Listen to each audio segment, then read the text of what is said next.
तो मेरे साथ शो में मौजूद हैं डॉक्टर इरम खालिद जो कि गायनेकोलॉजिस्ट हैं, मेरे साथ मौजूद है जनाब अतिया फरीद जो कि साइकोलॉजिस्ट हैं, उनके साथ मौजूद है जनाब ज़रफ़ शाह जी, एक्ट्रेस आप तमाम तो लोग जानते हैं। हमारे साथ आज मारोश मौजूद है, अस्सलाम वालेकुम मारोश। और आज हमारे साथ डॉक्टर ज़ुबाला यासर मौजूद है जो कि फूड साइंस एक्सपर्ट हैं।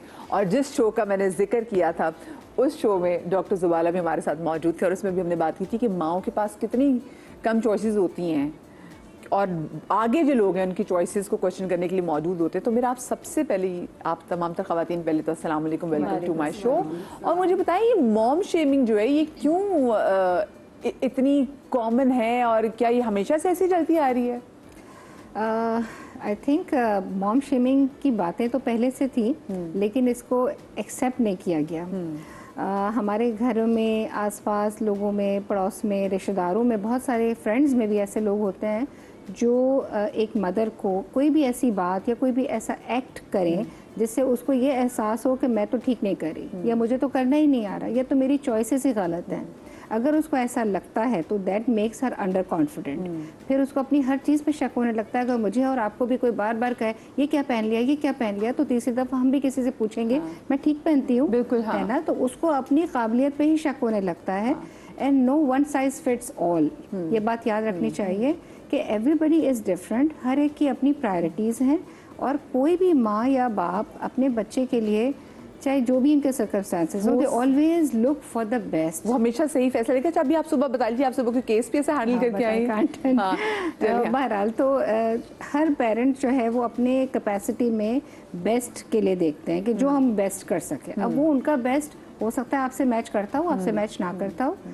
इसी तरह जैसे आपने अभी ब्रेस्ट फीडिंग की और बॉटल फीडिंग की एग्जांपल दी, तो यस देयर आर केसेस जहाँ ट्रूली मदर मिल्क नहीं है। एक तो ये होता है कि कुछ लोग कोशिश नहीं कर रहे, वो एक अलग सिनेरियो है, लेकिन आप सबको एक ही से नहीं हाँक सकते ना। जहाँ ट्रूली नहीं आ रहा है वहाँ पे क्या करें? वहाँ पे या तो फिर ह्यूमन मिल्क डोनर ले लें जो हमारे इतना कल्चर कॉमन नहीं है। बिल्कुल ठीक है। सिंध हुकूमत ने एक इनिशिएटिव लिया था लेकिन उस पर भी हमने देखा था कि काफी ज्यादा लोगों ने इसको बहुत ज्यादा वेल परसीव्ड नहीं किया था उस आइडिया को। तो दैट इज अनदर प्रॉब्लम। तो फिर ऐसे सिचुएशन में क्या करेंगे? फार्मूला मिल्क पे जाएंगे। ये बहुत अच्छा इनिशिएटिव था। अगर इनिशिएटिव चल जाता, बहुत से लोगों की माँ नहीं है। हम बहुत सारे ऐसे घरों में जो कि हम देखते हैं कि जहाँ पे यतीम खाने हैं उधर भी हम कोशिश करते हैं बच्चों को फार्मूला मिल्क जो है वहाँ भिजवा, वो ज़्यादा सारे डोनेट करें। तो ये भी है, बहुत सारी माओं को आता ही नहीं है। डिप्रेशन में माएँ इतनी होती हैं, माएँ वीक इतनी होती हैं, उनकी अपनी खुराक इतनी अच्छी नहीं होती। एक एग्जांपल मैं और देना चाहती हूँ। जैसे मैं अक्सर इंटरेक्ट करती हूँ ऐसी मदर से, खासतौर पे यंग मदर्स हैं। अब हर यंग मदर कोई बेवकूफ़ नहीं है और ना ही वो कमज़ोर है। वो एक अच्छी पढ़ी लिखी लड़कियाँ होती हैं माशाल्लाह से, बट एक फियर होता है कि नॉर्मल डिलीवरी नहीं करा सकती, ये एग्जामिनेशन नहीं करा सकती। This is okay. मैं उनको कहती हूँ कि it is okay to be not okay. सही है, इसको एक्सेप्ट कर लें। मेरी भी कुछ खामियां कमजोरियां हैं, मैं उसको एक्सेप्ट करती हूँ कि हाँ मैं नहीं कर सकती, तो तुम कर सकते हो, मैं नहीं कर सकती। इसी तरह अगर आप ये नहीं कर सकते तो आपको इस बात का प्रेशर नहीं लेना है कि मेरे फ्रेंड्स क्या कहेंगे कि मैंने तो नॉर्मल लेबर लिया ही नहीं, मेरे घर वाले कहेंगे तो मैं तो इससे गुजरी ही नहीं। It's okay. ये वाकई मैं अक्सर लड़कियों से कहती हूँ बिकॉज आई हैड मेरी बहुत जो डिलीवरी थी वो बहुत कॉम्प्लिकेटेड हो गई थी। वो 36 घंटे की गई थी। मैं अक्सर शो में कहती भी हूँ, खैर आज तरह खुल के बता भी रही हूँ। तो उसमें सब कुछ ठीक था, लेकिन मेरे बच्चे की एम्बिलिकल कॉर्ड जो होती है ना, जैसे ये कॉर्ड है, कुछ बच्चे अपने गले की लपेट लेते हैं, कुछ हाथ से पकड़ी होती है, उसके अंदर गिरा थी, वो पूरी काली हुई थी। सो वो मैं नॉर्मल डिलीवरी की इतनी कोशिश कर रही थी और सब ठीक था, फोर्स सब, लेकिन वो बाहर वो बच्चा इसलिए आ सकता था क्योंकि अगर वो आता तो एक बड़ा नुकसान हो सकता था। डॉक्टर्स ने भी कहा कि ये अल्लाह का शुक्र है। फिर जब हम दोनों की हार्ट बीट लिटरली डूबने वाली थी तो डॉक्टर ने कहा अब हम इसका सी सेक्शन कर देंगे। 36 घंटे बहुत होती क्योंकि इतनी तकलीफ नहीं ले सकती। मैं क्यों नहीं जा रही थी सी सेक्शन? मुझे डॉक्टर ने पहले कह दिया था, क्योंकि वही बात मैं कहती थी मैंने तो इतनी वॉक की है कि मुझे तो नॉर्मल डिलीवरी पैदा करनी है। अगर मैं नॉर्मल डिलीवरी नहीं करूंगी तो मैं अच्छी माँ कैसे साबित होंगी? मैंने सी सेक्शन वाली माँ नहीं बनना।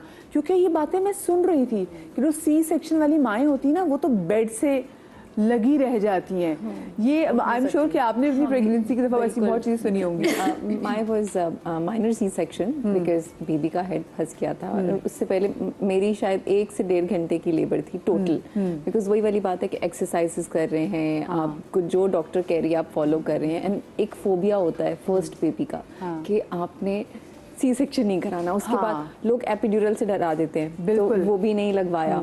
तो जितनी पेन्स आई, जितनी भी चीज़ें हुई वो नेचुरल हुई, लेकिन इट वाज अ फियर, क्योंकि एक चीज़ होती है जो आपको घर से एक कॉन्फिडेंस मिलता है ना, you can do it, your friends can, no big deal. तो वो एक घर से चीज़ लैक करती है ऑल 9 months, क्योंकि वो आपका मेंटली प्रिपेयर कर रही होती है कि you have to do it and it's not a big deal.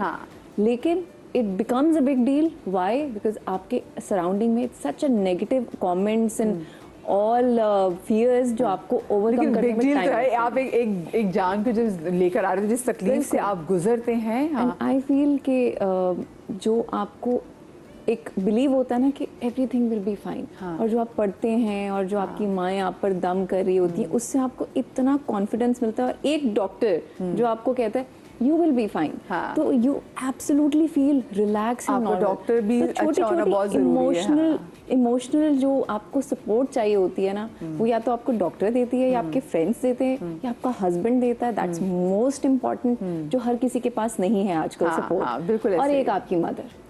So I think ये 3-4 चीजें with all the complications that matters a lot. ये देखिए एग्जैक्टली, ये कॉम्प्लिकेशन तो होती हैं, उसके साथ लोगों की सपोर्ट भी जरूरी है, लेकिन कभी कभी इस सपोर्ट से आपकी मेडिकल कंडीशन जो है वो नहीं बदलती। सो आपको उन चीज़ों से गुजरना पड़ता है जिसको आप अवॉइड कर रहे हैं। मैं अगर आपसे पूछे ज़रफ़शा जी, आपका क्या एक्सपीरियंस है, ये मुझे बताएं। मेरा एक्सपीरियंस भी मिलता जुलता ही है, जैसे कि हमारे माशरे के, हमारी सोसाइटी के जो मसाइल हैं। मेरे तो खैर सी सेक्शंस हुए दोनों दफ़ा, मेरी 2 बेटियां हैं माशाल्लाह, दोनों। आपको सी सेक्शन पे लोगों ने वैसे जज किया, क्योंकि हमारे यहाँ सी सेक्शन पे लोग बहुत जज करते हैं ना। हाँ एग्जैक्टली। और वो जो टाइम था ना, उस वक्त तो सी सेक्शन एक बहुत ही अछुम्बा सी चीज़ समझी जाती थी।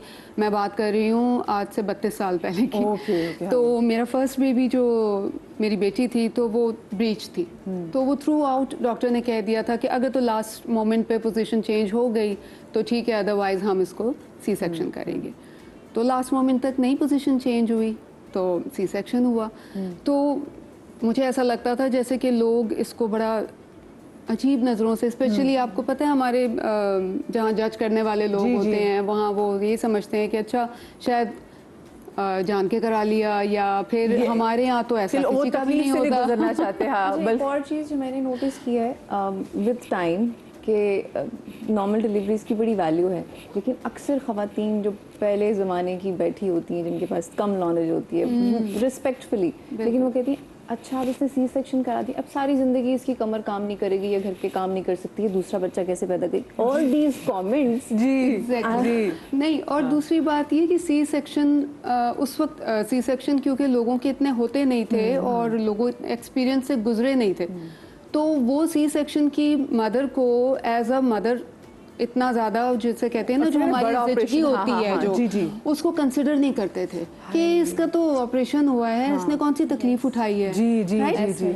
और वो तकलीफ जो पोस्ट ऑपरेटिव केयर की जो होती है, वो आई थिंक, मेरा तो एक्सपीरियंस नहीं है, लेकिन मुझे लगता है कि नॉर्मल डिलीवरी से बहुत ज़्यादा प्रोलॉन्ग करती है। नॉर्मल डिलीवरी में आप जल्दी हील हो जाते हैं, सेम डे आप चल फिर सकते हो, लेकिन जो सी सेक्शन की होता है, उस सी सेक्शन में आपके स्टिचेस ना आप खा सकते हो, ना आप छींक सकते हो, आप बच्चे को फीड नहीं करा सकते, आप इतनी मिजरेबल फील करते हैं कि आप उठ नहीं पा रहे, इनमोबिलिटी हो जाती है ना, उठ नहीं पा रहे, और आपका बच्चा रो रहा है दूध के लिए और आप उसे दूध नहीं पिला पा रहे, क्योंकि आप खुद इतने फ्रजाइल हैं कि आपको समझ ही नहीं आ रही कि आप अपने लिए क्या करेंगे और अपने बच्चे के लिए क्या करेंगे। मैं डॉक्टर साहब, मैं एक वीडियो देख रही थी, और उस वीडियो में था कि सी सेक्शन के बाद जो आपकी बॉडी में शिवर्स होते हैं, वो इतनी जो देख रहा हूँ ना, मैं स्पेशली कहती हूँ कि बंदों को तो ज़रूर जाना चाहिए। अब हमारे पाकिस्तान में बहुत सारे हॉस्पिटल्स में अलाउ करते हैं कि वो ज़रूर जाते हैं कि रूम में, डिलीवरी रूम में, ताकि वो देख सकें कि एग्जैक्टली ये किस किस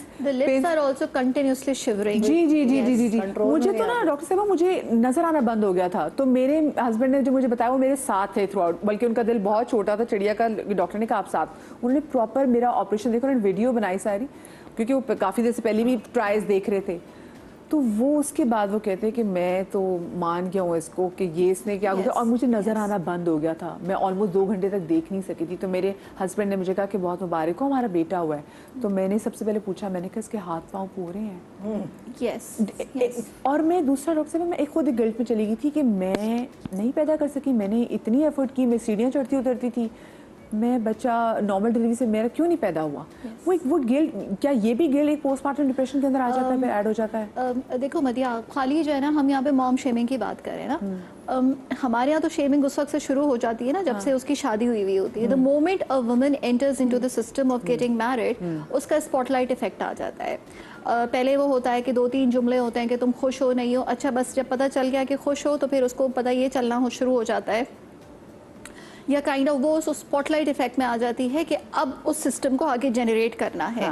तो she is not been given the choice कि उसको कब माँ बनना है और क्या उसकी कितनी ख्वाहिश है, उसकी फिजिकल कंडीशन, उसकी मेंटल कंडीशन कितनी है कि वो माँ बन सकती है या नहीं है। तो वो तो शेमिंग उस वक्त से शुरू हो जाती है। If you divide the mom shaming into like 3 parts, एक तो ये होती है कि वो जब सिस्टम में एंटर हुई, मैरिटल सिस्टम में, उस वक्त से ही शुरू हो गई ना।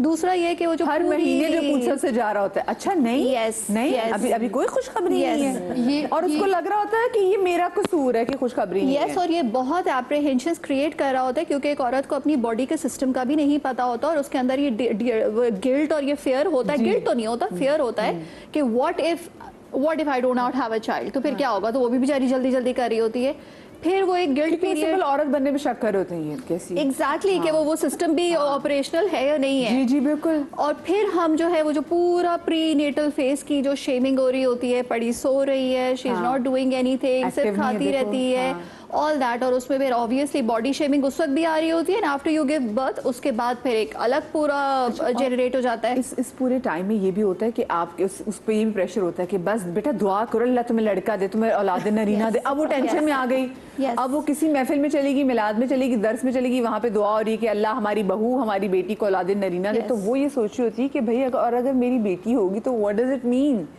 तो वो इस टेंशन में भी, अच्छा ये जो टोक लगाई जाती है ना खाने के मामले में भी, बहुत सारी खवातीन जैसे उन्होंने बात की कि वो कहती जी तो एक्टिव नहीं है, ये देखो ना ये तो कुछ खाती नहीं है, ये फिर बच्चे को ग़िज़ा ही नहीं पहुंच रही।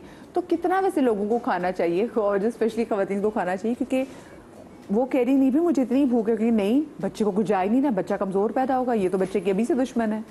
असल में शुरू का जो आपका ट्राइमेस्टर होता है ना, उसके अंदर तो आपकी जो नॉर्मल खुराक है ना वही होनी चाहिए कि जो भी आप कंज्यूम कर रहे हैं आप वही लें। लेकिन उसके बाद जैसे जैसे आपका सेकंड और थर्ड आता है तो फिर आपकी खुराक थोड़ी बढ़ना शुरू होती है। अब अमूमी तौर पे उस वक्त पे कुछ क्रेविंग्स जो है ना वो कंट्रोल में नहीं आ रही होती हैं। हम कहते तो ये हैं कि हमें बहुत हेल्दी खाना चाहिए, हमें सैलेड्स खाने चाहिए, फ्रूट्स खाने चाहिए, तो कुछ हद तक तो बंदा कर लेता है, लेकिन वो क्रेविंग्स कंट्रोल में नहीं होती इंसान के। तो हाँ, जित हद तक आप कर सकते हैं उस हद तक तो आप करें, जाहिर सी बात है।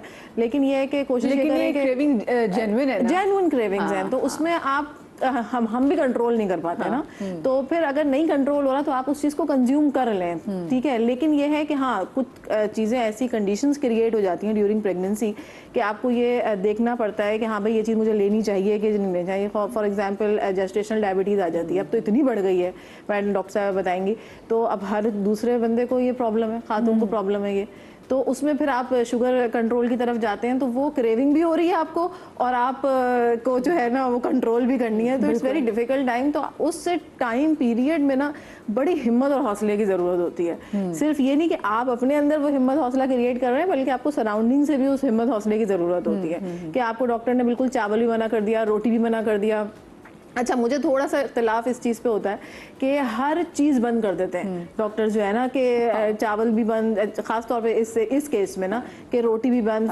अच्छा, मुझे ये होता है कि भाई आप अगर उसको बैलेंस्ड लेके चल रहे हैं ना, तो आप इस बात की मॉनिटरिंग करें कि आपकी ब्लड के अंदर शुगर की स्पाइक तो नहीं आ रही।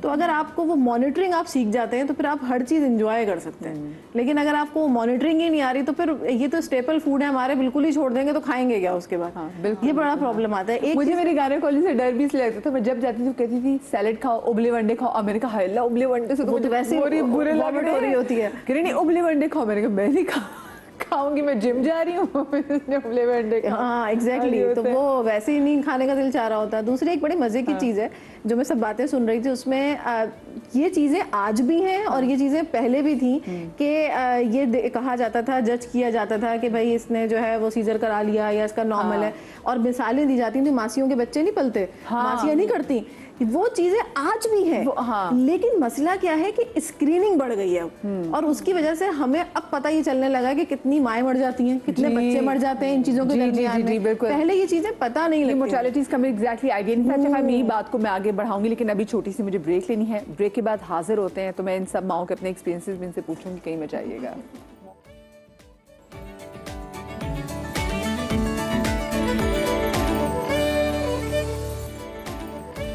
Welcome back after the break.